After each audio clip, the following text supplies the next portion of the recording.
Good evening, everyone. Welcome. I am Dr. Jamel D. Carter, President and CEO of the Kayannus Consulting Group, where we are a full service management and educational consulting practice, where we assist organizations like yours align human capital with organizational strategy. We have a variety of services available to you and your team, such as executive coaching, human resources and organizational development consulting, market research, intensive boot camps, such as our nonprofit formation, business growth strategies, grant writing, principles of fundraising and development. In addition, we offer growth circles, which are intimate groups for leaders to come together for professional development, peer encouragement, and up-to-date best practices. Join a growth circle today. We have circles for CEOs, entrepreneurs, pastors, executive directors, and educational leaders. This is your business alert for Monday, January 10th, 2022.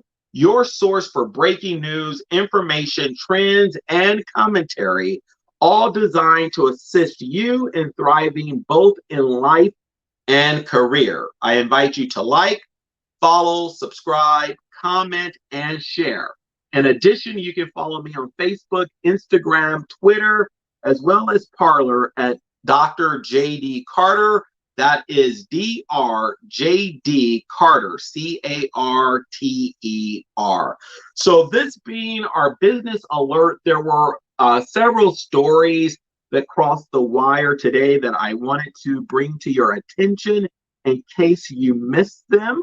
The first one is the Federal Reserve Chairman, Richard Clarida, said Monday he will be leaving his post with just a few weeks left on his term amid revelations regarding his trading of stock funds. And so essentially the gist of this story is that the vice chair in February, prior to major things being undertaken by the Fed as well as Congress in terms of to fight back with the COVID issues that we were having as a nation, he started to make some questionable trades that has come to light. And so his term was due to expire at the end of January. But as more and more people have become aware of what was going on concerning his trading of stock prior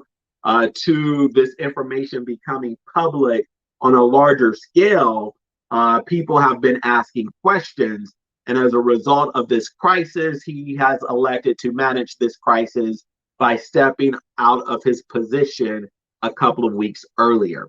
What does this mean for you as an individual? I think what this shows is that there are a lot of leaders out there who lack integrity. They can be Fed chairman or vice chairman. They can be senators. They can be members of Congress in terms of representatives.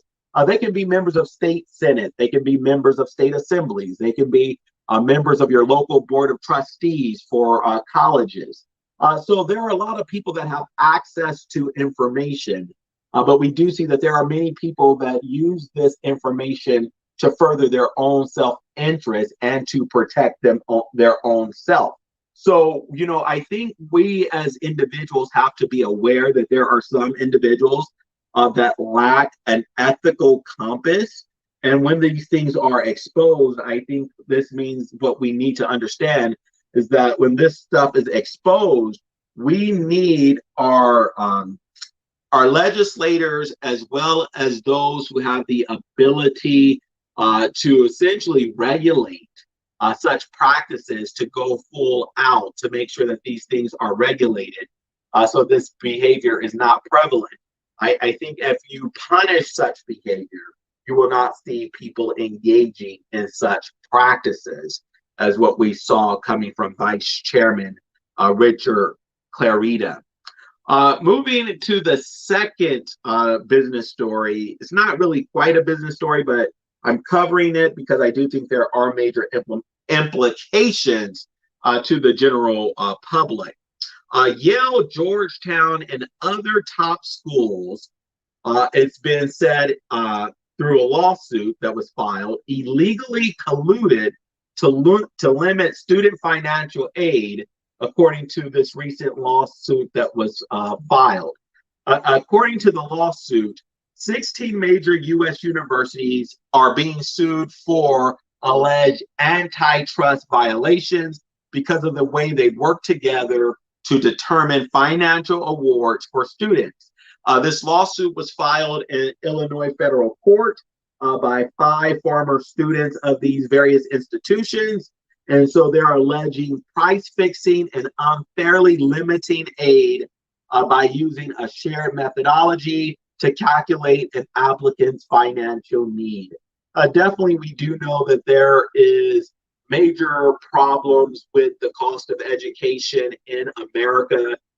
There are many reports that have shown that the cost of education has outpaced the cost of living when adjusted for inflation. And so I do understand that there are people that do not come from privileged backgrounds that are in need of financial assistance. And what we find that's sad here, and I think that we can see from this lawsuit, is that you have many organizations that were essentially, I guess you could say, tickets to economic mobility that were really closed on individuals in terms of what they were allowed to obtain. And so I do think it's going to be interesting to see what comes of this lawsuit. I do think we'll probably see some people lose their positions at some of these 16 universities that were named in this lawsuit. But I think antitrust behavior and practices and violations are problematic, not just for the students, but for society as a whole, where you have these gatekeepers to influence and to knowledge, not allowing their students to have a fair access to the funds to afford such wonderful places of education or of higher learning. That's truly problematic.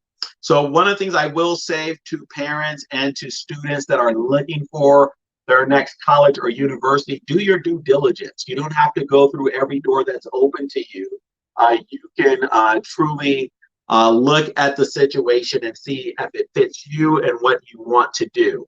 At the end of the day, it's not where you went to school, but many times it's whether or not you have the paper and the letters behind your name. If you get the papers and the letters behind your name, everything will be wonderful in the end. Choose wisely. There are affordable options out there for you and your family.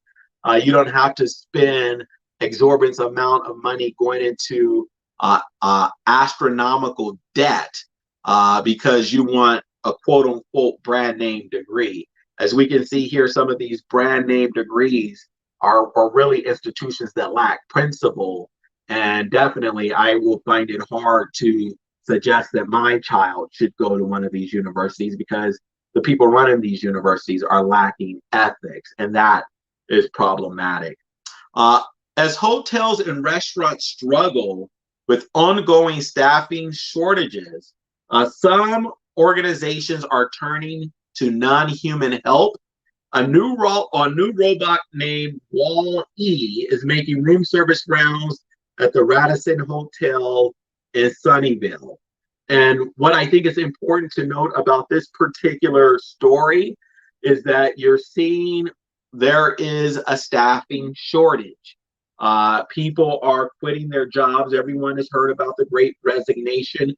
We're having more and more organizations mandating vaccinations. You're having some organizations now mandating booster shots. And I think ultimately people are going to have to make the decisions that are best for themselves.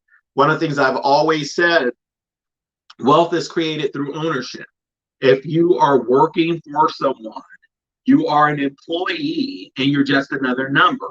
So that means that if you want to continue to receive that paycheck, you're going to have to engage in the behaviors they're asking of you, because this is what they are labeling as the behaviors of a well-paid employee.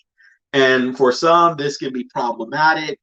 And I think what we're seeing with people turning to robotic help or automation, they're trying to maximize profits and limit costs. If you can automate some things, if you can turn to robots, you're paying less in salaries. And I think that's really problematic to the customer experience. But for businesses, it's helping them maximize their profits and their revenue. It's going to be something that I think we're going to continue to see happen more and more of as businesses are finding it hard to fill a lot of these positions. And I do think we're going to see, as we saw the great wave of the Great Recession, I mean, not the Great Recession, but the Great Resignation. I think we're going to see in this first quarter a lot of businesses that are going to start shedding employment and labor costs because they're going to be turning to automation and robots, and also getting rid of people that are not following the mandates that they are, I guess you say, laying into place as to how they want to move their businesses moving forward. An interesting story coming out of New Orleans, Louisiana. A judge was charged with failing to pay taxes on cash he earned officiating weddings. Ernestine Tina Anderson Trahan, 55, has been indicted on charges that she failed to disclose on her taxes the thousands of dollars she earned in fees for officiating weddings over several years. It is believed that the judge was earning around $25,000 a year in supplemental income from officiating weddings. She faces up to 12 years in federal prison if convicted on all 4 counts of filing false tax returns with which she has been charged. I will tell you, it's not worth lying on your taxes. If you have revenue that's coming in, you want to disclose that revenue. One of the things people got all excited about last year about the government stimulus checks that were coming in, going into everyone's homes, what many people fail to realize is that one of the provisions of some of those pieces of legislation that was signed is now for any transactions over $600 annually on your Cash apps and your Venmos and some of these other apps. Now those companies now have to report that information to the federal government. So you may be saying, well, what does this mean? You cannot just give money away.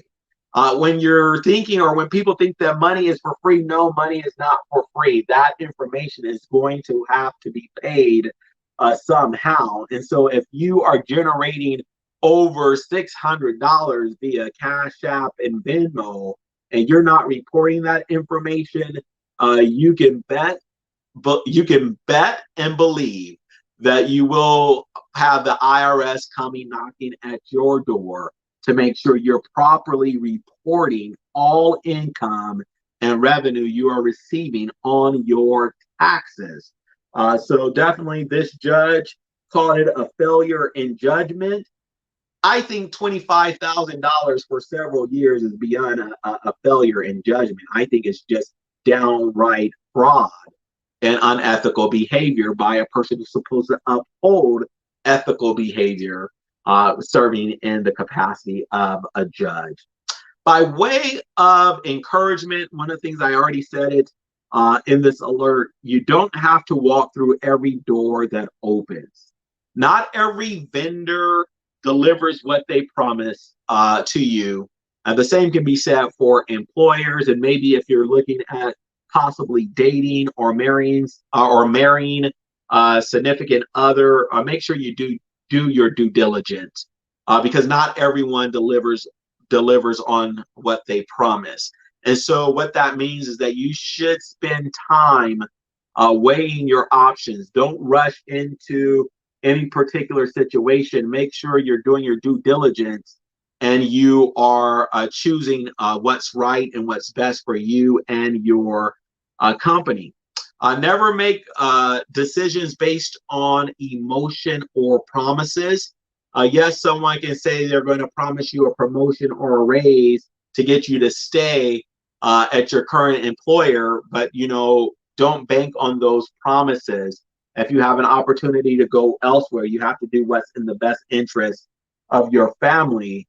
Because just because someone says they're going to turn things around and make sure they take care of you in the end, that does not mean that that's what they're going to do. Also, it's okay to perform reference checks on everyone, on vendors, on possible employees, on friends, on acquaintances. Make sure you're understanding those people that you allow to circle around you, because one of the things society tends to say routinely is birds of a feather flock together, and you don't want people labeling you as someone that's flocking around or hanging around people with unethical behavior. And I will also say, follow the Lord's leading in terms of every decision you have to make. He will never steer you wrong, so trust him. And I guarantee you will find that he will bless you with sound judgment as to how to proceed in whatever you're thinking about doing. One of the questions that I tend to ask of my executive coaching clients is one very simple question. And that question is, when was the last time you had to act with very little planning? And you may ask, what is the benefit of asking this question of an executive? It's pretty simple. As a C-suite executive, you have to be able to take action in ambiguous situations. There are many people that feel, oh, I need to put a strategy together. I need to put a plan together before I act. No, putting a strategy together or a plan together before you act, sometimes it may be too late. And as a result, you miss the wave or you miss the strategic shift that was taking place. Sometimes as executives, you need to color outside the line or go around barriers to your progress and to your success. Just sitting there waiting on things to get better does not mean things are going to get better. So take it upon yourself to essentially color outside the lines and go around barriers to make sure you get the job done. Do not allow obstacles to discourage you from reaching your objectives.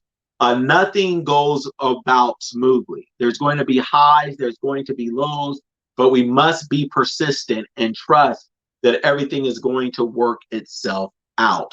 I just want to remind you that the Kayannus Consulting Group's team of consultants and coaches are always here to help you and your organization align human capital with organizational strategy.